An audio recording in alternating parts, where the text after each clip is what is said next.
American ക്യാമ്പസുകൾ അസ്വസ്ഥമാകുമ്പോൾ എന്ന പേരിൽ Mathrubhumi news പേപ്പറിൽ കഴിഞ്ഞ ദിവസം വന്നൊരു ലേഖനത്തിന്റെ അടിസ്ഥാനത്തിലാണ് ഈ വീഡിയോ. നമ്മളുടെ ഇന്ത്യൻ വിദ്യാർത്ഥികൾ ഉൾപ്പെടെ ഒരുപാട് പഠിക്കുന്ന സ്ഥലങ്ങളാണ് അമേരിക്കയിലെ ക്യാമ്പസുകൾ എന്ന് പറയുന്നത്, അമേരിക്കയിലെ യൂണിവേഴ്സിറ്റികൾ എന്ന് പറയുന്നത്.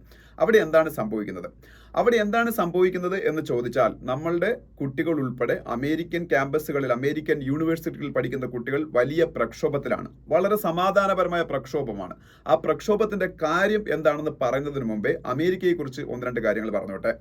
അമേരിക്ക ലോകത്തിൽ ജനാധിപത്യത്തിനും മനുഷ്യാവകാശത്തിനും ന്യൂനപക്ഷങ്ങൾക്കും വേണ്ടി നിലകൊള്ളുന്ന ഒരു രാജ്യമാണെന്നാണ് പൊതുവെ അവർ ലോകത്തിന് മുന്നിൽ വരച്ചു കാണിക്കുന്നത്. ഇനി അമേരിക്കയ്ക്ക് അകത്ത് എന്താണ് സംഭവിക്കുന്നുള്ള കാര്യത്തിനെ കുറിച്ച് നമുക്ക് അനലൈസ് ചെയ്യാം. ഇനി നമ്മൾ ഈ കുട്ടികൾ എന്താണ് സമരം ചെയ്യുന്നതെന്ന് നോക്കാം. കുട്ടികൾ സമരം ചെയ്യുന്ന മറ്റൊന്നിനും അല്ല, ഇസ്രായേൽ പാലസ്തീൻ വിഷയത്തിന്റെ പേരിലാണ്. ഇസ്രായേൽ പാലസ്തീനിന്, പ്രത്യേകിച്ച് ഗാസയെ അറ്റാക്ക് ചെയ്യാൻ തുടങ്ങിയിട്ട് ഏതാണ്ട് 6-7 മാസക്കാലമായി 10,000-കണക്കിന് ആൾക്കാർ അവിടെ മരിച്ചു വീഴുന്നു. പക്ഷേ അമേരിക്ക അതുപോലെ ഇസ്രായേൽ ഇവർ തങ്ങളുടെ ബന്ധം അതിശക്തമായി തുടരുന്നതിനിടയിൽ അമേരിക്ക യാതൊരു തരത്തിലുള്ള സമ്മർദ്ദവും ഇസ്രായേലിന്റെ മുകളിൽ ഈ നിരപരാധികളെ കൊന്നെടുക്കുന്നതിന് വേണ്ടിയിട്ട്, അത് തടയുന്നതിന് വേണ്ടിയിട്ട് അമേരിക്ക എടുക്കുന്നില്ല എന്നുള്ള ഒരു യാഥാർത്ഥ്യം. ആ യാഥാർത്ഥ്യത്തിനെതിരെയാണ് ഈ കുട്ടികളുടെ സമരം എന്ന് പറയുന്നത്. സമരം സമാധാനപരമാണ്. ഒരു രീതിയിലും ആയുധങ്ങളോ അല്ലെങ്കിൽ മറ്റെന്തെങ്കിലും രീതിയിലുള്ള ബുദ്ധിമുട്ടുകളോ ഉണ്ടാക്കാതെയാണ് ഈ സമരം. പക്ഷേ ഈ സമരത്തിന് അമേരിക്ക നേരിടുന്ന രീതി നോക്കാം. അമേരിക്കയിലെ കൊളംബിയ യൂണിവേഴ്സിറ്റിയിലാണ് ഈ സമരം ആദ്യം തുടങ്ങുന്നത്. ഇതിന് സമാനമായ ഒരു സമരം 1968 അമേരിക്കയിൽ ഇതേ കൊളംബിയ യൂണിവേഴ്സിറ്റിയിൽ നിന്ന് പൊട്ടിപ്പുറപ്പെട്ടിരുന്നു. അത് വിയറ്റ്നാം യുദ്ധത്തിന് എതിരെ വിയറ്റ്നാം യുദ്ധം അമേരിക്ക ചെയ്ത ഒരു വലിയ ലോങ് ആയിട്ട് നിലനിന്നിരുന്ന, കുറേ വർഷം നിലനിന്നിരുന്ന ഒരു യുദ്ധമായിരുന്നു. വിയറ്റ്നാമിൽ നിരപരാധികളോ ഒരുപാട് കൊന്നെടുക്കപ്പെട്ടു. അപ്പം എന്നിട്ടും അമേരിക്ക അവിടെ ക്രൂരത തുടരുന്നതിനെതിരെ അന്ന് അമേരിക്കയിലെ വിദ്യാർത്ഥികൾ കൊളംബിയ യൂണിവേഴ്സിറ്റിയിൽ സമരം ആരംഭിച്ചിരുന്നു 1968. അതിനുശേഷം ഇത്ര ശക്തമായ രീതിയിൽ ഈ കൊളംബിയ യൂണിവേഴ്സിറ്റിയിൽ തന്നെയാണ് ഈ സമരം പൊട്ടിപ്പുറപ്പെട്ടത്. അന്നത്തെ പോലെ മറ്റ് യൂണിവേഴ്സിറ്റികളിലേക്ക് അത് പരക്കുകയും ആണ്. അന്നാണ് അവസാനം കൊളംബിയ യൂണിവേഴ്സിറ്റിയിൽ അമേരിക്കയിലെ പോലീസ് കയറി വിദ്യാർത്ഥികളെ അറസ്റ്റ് ചെയ്തത് 1968. ഏതാണ്ട് 50-60 വർഷങ്ങൾക്ക് ശേഷം ഇന്ന് അത് വീണ്ടും ആവർത്തിക്കപ്പെടുകയാണ്. സമാധാനപരമായി സമരം ചെയ്യുന്ന ഈ വിദ്യാർത്ഥികളെ കൊളംബിയ യൂണിവേഴ്സിറ്റിയുടെ ക്യാമ്പസിനകത്ത് കയറി പലതവണ പോലീസ് അറസ്റ്റ് ചെയ്യുന്ന സംഭവം ഉണ്ടായി. ഇനിയാണ് നമുക്ക് മെയിൻ ക്വസ്റ്റ്യൻ വരുന്നത്. ഫ്രീ സ്പീച്ച് അല്ലെങ്കിൽ അഭിപ്രായ സ്വാതന്ത്ര്യം, അതിന്റെ അപ്പോസ്തലനായിട്ടാണ് അമേരിക്കൻ ലോകത്ത് നിലനിൽക്കുന്നത്. മറ്റു രാജ്യങ്ങളെ ഫ്രീ സ്പീച്ചിന്റെയും മനുഷ്യാവകാശവും ഒക്കെ സംരക്ഷിക്കാത്തതിന്റെ പേരിൽ പലപ്പോഴും ഇന്ത്യ ഉൾപ്പെടെ അവർ ക്രിട്ടിസൈസ് ചെയ്യാറുണ്ട്. പക്ഷേ ഇത് ഫ്രീ സ്പീച്ച് അല്ലേ? ഈ വിദ്യാർത്ഥികൾക്ക് അവരുടെ ശബ്ദം ഉയർത്തുന്നതിനുള്ള അവകാശം ഇല്ലേ? അവർ തീർച്ചയായിട്ടും സമാധാനപരമായിട്ടാണ് അവരുടെ ആശയങ്ങൾ അവർ പ്രകടിപ്പിക്കുന്നത്. അപ്പൊ അവരെ അറസ്റ്റ് ചെയ്യുന്നതും അവരെ അടിച്ചമർത്തുന്നതും കോളേജുകളിലെ ക്ലാസ്സുകൾ അവസാനിപ്പിച്ചിട്ട് ഓൺലൈൻ മോഡിലേക്ക് അവർ മാറുന്നതും തീർച്ചയായിട്ടും ഈ ഫ്രീ സ്പീച്ചിന്റെ അല്ലെങ്കിൽ അഭിപ്രായ സ്വാതന്ത്ര്യത്തിന്റെ വയലേഷൻ തന്നെയാണ്. ഇനി അമേരിക്ക ഇസ്രായേൽ ആയിട്ടുള്ള ബന്ധം നമുക്ക് അറിയാം, വളരെ ശക്തമാണ്. ഈ യുദ്ധത്തിൽ അവർ സ്വീകരിച്ച സമീപനം നോക്കാം. ഒക്ടോബർ 7 ഹമാസ് ഇസ്രായേലിനെ അറ്റാക്ക് ചെയ്യുന്നു. ഏതാണ്ട് 1200 നിരപരാധികൾ മരിക്കുന്നു. തിരിച്ച് ഇസ്രായേലിനെ അടിക്കാനുള്ള അവകാശമുണ്ട്. അവരെ അടിച്ചതിന് ആരും കുറ്റപ്പെടുത്തുന്നില്ല. ഞാനും ഇസ്രായേലും ഇന്ത്യയും തമ്മിലുള്ള സൗഹൃദത്തെ വളരെ വിലമതിക്കുന്ന ഒരു വ്യക്തിയാണ്. അതുകൊണ്ട് തന്നെ ഇസ്രായേലുമായിട്ട് നമുക്ക് പ്രത്യേകിച്ച് യാതൊരു ശത്രുതയും ഇല്ല. പക്ഷെ ഇസ്രായേൽ തിരിച്ചടിച്ചു. പക്ഷെ തിരിച്ചടിച്ചിട്ട് ഇപ്പം നടന്നുകൊണ്ടിരിക്കുന്ന ഏതാണ്ട് 35,000-ഓളം പലസ്തീൻകാർ, അത് നിരപരാധികളായിട്ടുള്ള കുട്ടികളും സ്ത്രീകളും ഒക്കെയാണ് അവിടെ മരിച്ചു വീഴുന്നത്. ഒപ്പം ഏതാണ്ട് 80-90% അവിടുത്തെ ആൾക്കാർക്കും അവരുടെ വീട് നഷ്ടപ്പെട്ട് അവർക്ക് ഏതാണ്ട് 100% ആൾക്കാരും പട്ടിണിയിലാണ്, അഭയാർത്ഥികളായിട്ട് കഴിയുകയാണ്. ഇത്തരത്തിലുള്ളൊരു സാഹചര്യം നിലനിൽക്കുമ്പോഴും അൾജീരിയയും സൗത്ത് ആഫ്രിക്കയും ഒക്കെ പോലുള്ള രാജ്യങ്ങൾ യുണൈറ്റഡ് നേഷൻസിന്റെ സെക്യൂരിറ്റി കൗൺസിലിൽ, ഈ അമേരിക്ക ഉൾപ്പെടുന്നതാണ് സെക്യൂരിറ്റി കൗൺസിൽ, ഇതിൽ ഈ യുദ്ധം അവസാനിപ്പിക്കാൻ വേണ്ടിയിട്ടുള്ള പ്രമേയങ്ങൾ കൊണ്ടുവരുമ്പോൾ 14 തവണയും അതിനെ വീറ്റോ ചെയ്ത്, അമേരിക്കയ്ക്ക് വീറ്റോ പവർ ഉണ്ട് നമുക്കറിയാം, വീറ്റോ ചെയ്ത് പരാജയപ്പെടുത്തിയത് അമേരിക്കയാണ്. 15ാമത്തെ തവണ ലോകാഭിപ്രായം മൊത്തത്തിൽ ഇസ്രായേലിനെ ഈ യുദ്ധത്തിനും എതിരെയാവുന്നു എന്ന് കണ്ടപ്പോൾ അവർ ആ വോട്ടെടുപ്പിൽ നിന്ന് വിട്ടുനിൽക്കുകയാണ് ചെയ്തത്. അവിടെയും അവർ ഇസ്രായേലിനെ എതിർക്കുകയല്ല ചെയ്തത്. ഇസ്രായേലിന് മുകളിൽ അതിശക്തമായ സമ്മർദ്ദ ശക്തിയുള്ള രാജ്യമായ അമേരിക്ക ശക്തമായി വിചാരിച്ചാൽ ഈ യുദ്ധം അവസാനിപ്പിക്കാവുന്നതേ ഉള്ളൂ. പക്ഷേ അവരത് ചെയ്യുന്നില്ല എന്ന് മാത്രമല്ല, ഓരോ വർഷവും 25,000 കോടി രൂപയാണ് അവർ ഇസ്രായേലിന് യുദ്ധം ചെയ്യാനുള്ള സഹായമായി അല്ലെങ്കിൽ ആയുധങ്ങൾ വാങ്ങിക്കൂട്ടാനുള്ള സഹായമായി, ഇപ്പോഴല്ല എല്ലാ വർഷവും 1946 തുടങ്ങിയതാണത്, 25,000 കോടി വീതം കൊടുക്കും. പകരം എന്തിനാണെന്ന് വെച്ചാൽ ഈ ആയുധങ്ങളെല്ലാം ഇസ്രായേൽ വാങ്ങേണ്ടത് അമേരിക്കയുടെ എന്നാണ്. അപ്പോൾ അമേരിക്കയുടെ വ്യാപാര താല്പര്യങ്ങളും അവിടെ സംരക്ഷിക്കപ്പെടും. ഏതാണ്ട് 25 ലക്ഷം കോടി രൂപയാണ് ഈ 1946 മുതൽ ഇതുവരെയുള്ള കാലഘട്ടത്തിൽ ഇസ്രായേലിന് അമേരിക്ക ആയുധങ്ങൾ വാങ്ങാനും മറ്റ് ഡിഫൻസ് കാര്യങ്ങൾക്കും വേണ്ടി നൽകിയത്. അപ്പോൾ പാലസ്തീനിൽ കൊല്ലപ്പെടുന്ന കുട്ടികളുടെ അല്ലെങ്കിൽ സ്ത്രീകളുടെ ചോരയിൽ തീർച്ചയായിട്ടും അമേരിക്കയുടെ കൈയും ഉണ്ട് എന്ന് പറയേണ്ടി വരും. അപ്പോൾ മറ്റൊരു കാര്യം നമ്മൾ ചിന്തിക്കേണ്ടത്, അമേരിക്ക മറ്റ് രാജ്യങ്ങളോട് പുലർത്തുന്ന നയം എന്താണെന്ന് നോക്കാം. ഇപ്പോൾ അമേരിക്ക 1780കളിൽ സ്വാതന്ത്ര്യം നേടിയ ഒരു രാജ്യമാണ്. 250 വർഷമായി അവർക്ക് സ്വാതന്ത്ര്യം കിട്ടിയതിന് ശേഷം. സ്വാതന്ത്ര്യം കിട്ടി 100ഓളം വർഷം കഴിഞ്ഞിട്ടാണ് അമേരിക്ക അവിടെ അടിമത്തം പോലും അവസാനിപ്പിക്കുന്നത്. നമുക്ക് എല്ലാവർക്കും അറിയാം, എബ്രഹാം ലിങ്കന്റെ കാലഘട്ടത്തിൽ 1860കളിലാണ് അവിടെ അടിമത്തം അവസാനിപ്പിക്കുന്നത്. പിന്നെയും ഏതാണ്ട് 100 വർഷത്തിന് അടുപ്പിച്ചായിട്ട് 1960കളിലാണ് അവിടുത്തെ കറുത്ത വർഗ്ഗക്കാർക്ക് കുറച്ചെങ്കിലും അവകാശങ്ങൾ അവർ അവിടെ കൊടുക്കാൻ തയ്യാറാവുന്ന. മാർട്ടിൻ ലൂതർ കിങ്ങിന്റെ ഒക്കെ ഹിസ്റ്ററി നമുക്കറിയാം. അദ്ദേഹമൊക്കെയാണ് കറുത്ത വർഗ്ഗക്കാരുടെ അവകാശത്തിന് വേണ്ടി 1960കളിലും 50കളിലും അവിടെ ശക്തമായി പോരാടിയത്. അപ്പൊ കറുത്ത വർഗ്ഗക്കാരെയൊക്കെ മനുഷ്യരായിട്ട് പോലും കൺസിഡർ ചെയ്യാതെയാണ് ഏതാണ്ട് അമേരിക്കയ്ക്ക് സ്വാതന്ത്ര്യം കിട്ടി 200 വർഷം വരെ അവർ മുന്നോട്ട് പോയിക്കൊണ്ടിരുന്നത്. അമേരിക്കയ്ക്ക് ഒരു കറുത്ത വർഗ്ഗക്കാരനായ പ്രസിഡന്റ് ഉണ്ടാകുന്നത് ബരാക് ഒബാമ ആണ്. അത് 2010 കാലഘട്ടത്തിലേക്കാണ് അത് സംഭവിക്കുന്നത്. ഇന്ന് വരെ അമേരിക്കയ്ക്ക് ഒരു സ്ത്രീ പ്രസിഡന്റ് ഉണ്ടായിട്ടും ഇല്ല. ഇതൊക്കെ ഞാൻ പറയാൻ കാരണം, ഇന്ത്യ പോലുള്ള രാജ്യങ്ങളുടെ ജനാധിപത്യത്തോട് അവർക്ക് പുച്ഛമാണ്. ഇപ്പോൾ ഇവിടെ ഇലക്ഷൻ നടന്നുകൊണ്ടിരിക്കുമ്പോഴും ഇന്ത്യയുടെ ജനാധിപത്യത്തിന് അല്ലെങ്കിൽ ഏഷ്യയിലെ പല രാജ്യങ്ങളുടെ ജനാധിപത്യത്തിന് എന്തൊക്കെയോ കുറവുകളുണ്ട്. അമേരിക്കയ്ക്കും യൂറോപ്പിൽ അവരുടെ സാമന്ത രാജ്യങ്ങൾക്കും അവർക്ക് ഏഷ്യയിൽ പ്രിയപ്പെട്ട രാജ്യങ്ങളായ ജപ്പാനും സൗത്ത് കൊറിയയ്ക്കും ഒക്കെ മാത്രമേ പെർഫെക്റ്റ് ഡെമോക്രസി അല്ലെങ്കിൽ ജനാധിപത്യം ഉള്ളൂ. ഇന്ത്യ പോലുള്ള രാജ്യങ്ങളിൽ ജനാധിപത്യത്തിന് എന്തൊക്കെയോ കൈമോശം വന്നിരിക്കുന്നു എന്നാണ് അവർ പറയുന്നത്.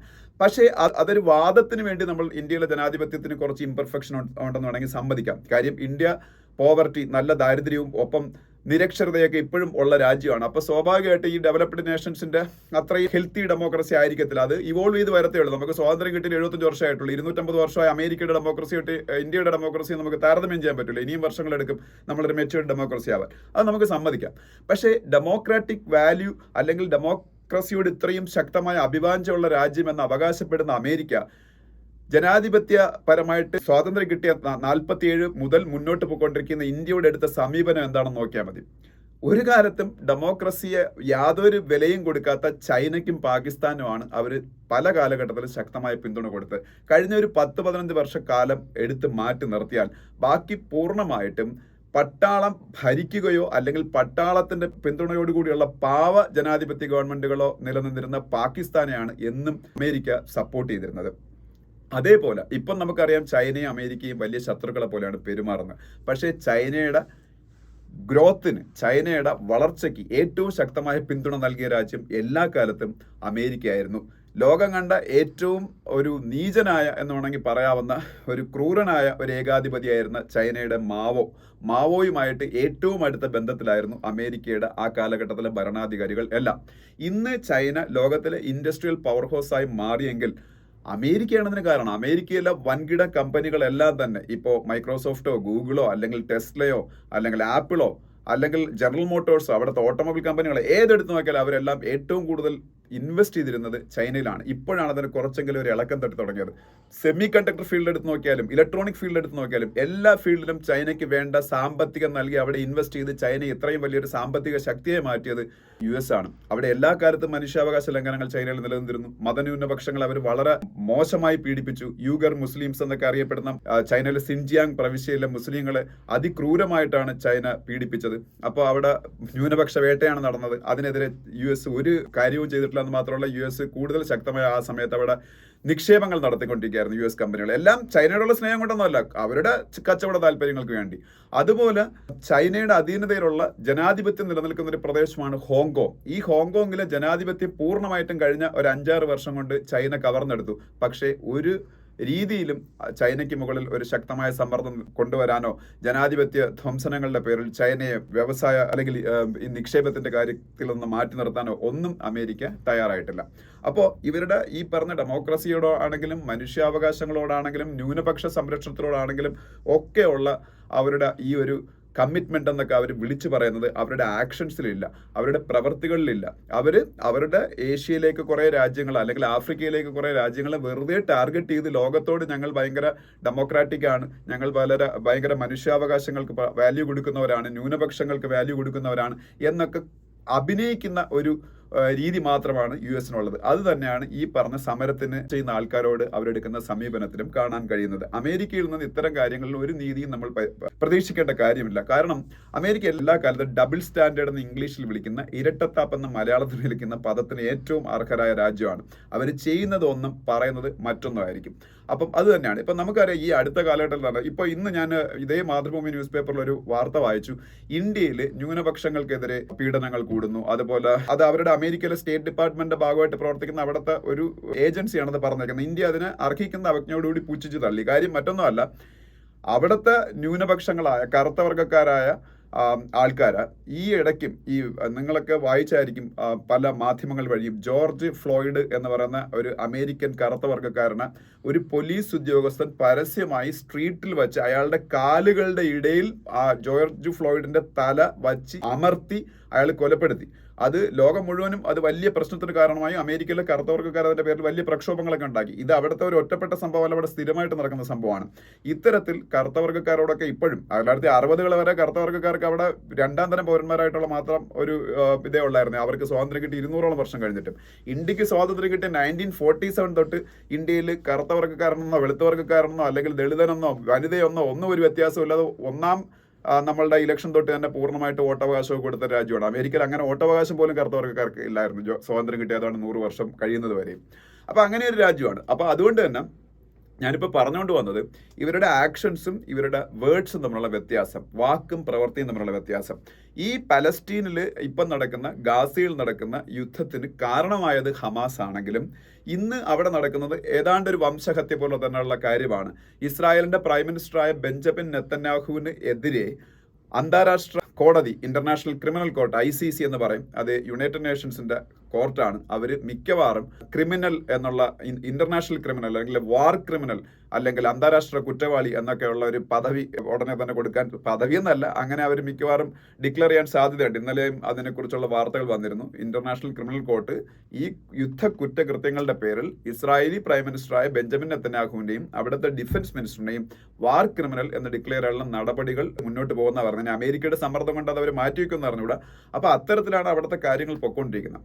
അപ്പോൾ ഈ കുട്ടികൾ പ്രക്ഷോഭം നടത്തുമ്പോൾ ആ കുട്ടികളോട് അനുഭാവപൂർണമായ നിലപാട് സ്വീകരിച്ച് അവരുടെ അഭിപ്രായ സ്വാതന്ത്ര്യത്തിന് വില കൊടുത്ത് അമേരിക്ക യഥാർത്ഥത്തിൽ ആ രീതിയിലായിരുന്നു ആ സമരത്തെ കൈകാര്യം ചെയ്യേണ്ടിരുന്നത്. പക്ഷെ ആ രീതിയിലല്ല അവിടെ സമരം ചെയ്യപ്പെടുന്നത്. ഈ സമരത്തിന്റെ കാര്യം പോട്ടെ, ഈ യഥാർത്ഥ ഈ കണ്ടംപററി വേൾഡിൽ, ഈ സമകാലീന ലോകത്ത് അമേരിക്ക ചെയ്തുകൊണ്ടിരിക്കുന്ന കാര്യം മാത്രം മതി അവർ ഈ പറയുന്ന വായ്ത്താരികളെല്ലാം വെറുതെയാണെന്ന് മനസ്സിലാക്കാൻ.